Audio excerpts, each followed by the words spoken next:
ডুবিয়েছেন নিজেই, দাবি করছেন খোদ নায়িকায়। কিন্তু কি এমন হয়েছিল রিমি সেনের সঙ্গে তা কি জানেন? একটা সময় যে নায়িকা তার রূপের মাধুর্যে বলিউডের সবার দৃষ্টি আকর্ষণ করেছিল, সেই নায়িকা হঠাৎ কিভাবে হারিয়ে গেলেন লাইমলাইট থেকে। ধুম গোলমাল থেকে নিজেকে সরিয়ে নেওয়া রিমি সেনের অপ্রত্যাশিত সিদ্ধান্ত বদলে দিল সবকিছু। এক সময়কার শীর্ষ নায়িকা আজ নীরবতার সঙ্গে নিজের জীবন কাটাচ্ছেন। ব্লকবাস্টার হাঙ্গামা থেকে লাইমলাইটে না ফেরা রিমি সেনের ক্যারিয়ারের গল্প শুনলে চোখে জল আসবে। গোলমাল আর ধুমের প্রিয় মুখ, কিন্তু কেন লুকিয়ে গেলেন রিমি? দেখুন, 2003 সালে হঠাৎ করে বলিউডের আকাশে উল্কাপিণ্ডের মতো আবির্ভূত হয়েছিলেন রিমি সেন।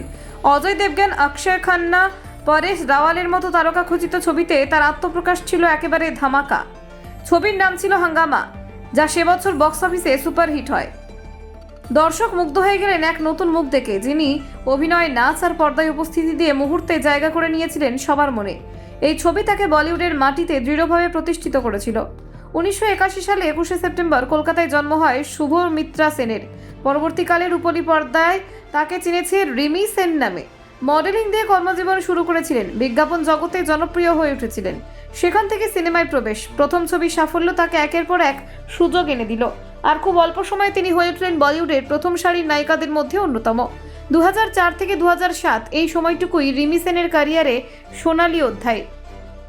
একের পর এক ব্লকবাস্টারে তার উপস্থিতি দর্শকদের মনে গেঁথে যায়। ধুমে অভিষেক বচ্চনের সঙ্গে তার রসায়ন, গোলমালে অজয় দেবগনের সঙ্গে জুটি, আবার ফির হেরাফেরি কিংবা কিউকিতে তার প্রাণবন্ত অভিনয় তাকে ঘরে ঘরে পরিচিত করে তোলে।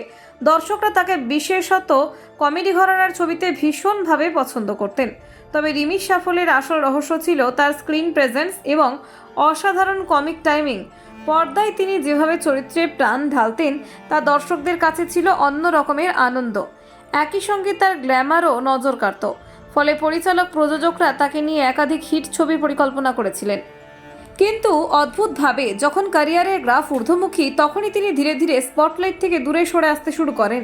এর পেছনে ছিল তার নিজের সিদ্ধান্ত। তিনি নিজেই জানিয়েছিলেন তাকে বারবার একই ধরনের চরিত্রে অভিনয়ের প্রস্তাব দেওয়া হচ্ছিল। বৈচিত্র্যের অভাব দেখে তিনি হতাশ হন। চরিত্রের পুনরাবৃত্তি তাকে নিরাশ করেছিল, তাই তিনি অভিনয় থেকে বিরতি নেওয়ার সিদ্ধান্ত নেন। 2015 সালে একবার তিনি আবার শিরোনামে উঠে আসেন, যখন জনপ্রিয় রিয়েলিটি শো বিগ বস 9-এ প্রতিযোগী হিসেবে যোগ দেন। যদিও এই মঞ্চে তিনি ছিলেন তুলনামূলকভাবে শান্ত, অন্য প্রতিযোগীদের মতো প্রচারের আলোয় তিনি নিজেকে আনতে চাননি। দর্শকরা তাকে নতুনভাবে চিনলেও সিনেমার জগতে তার প্রত্যাবর্তন ঘটেনি। একটি সাক্ষাৎকারে নবভারত টাইমস অনলাইনকে দেওয়া বক্তব্যে তিনি অকপটে স্বীকার করেন, আমি নিজেই আমার ক্যারিয়ার ধ্বংস করেছি। এই দায় স্বীকার করার মধ্যে স্পষ্ট হয়ে যায় যে তিনি আত্মবিশ্বাসী হলেও নিজের ভুল বুঝতে পেরেছিলেন। তার মতে তিনি যেসব ছবিতে কাজ করেছিলেন সেগুলির সাফল্য এলেও ভবিষ্যতের জন্য সঠিক সিদ্ধান্ত তিনি নিতে পারেননি। ব্যুরো রিপোর্ট, নির্ভীক বার্তা।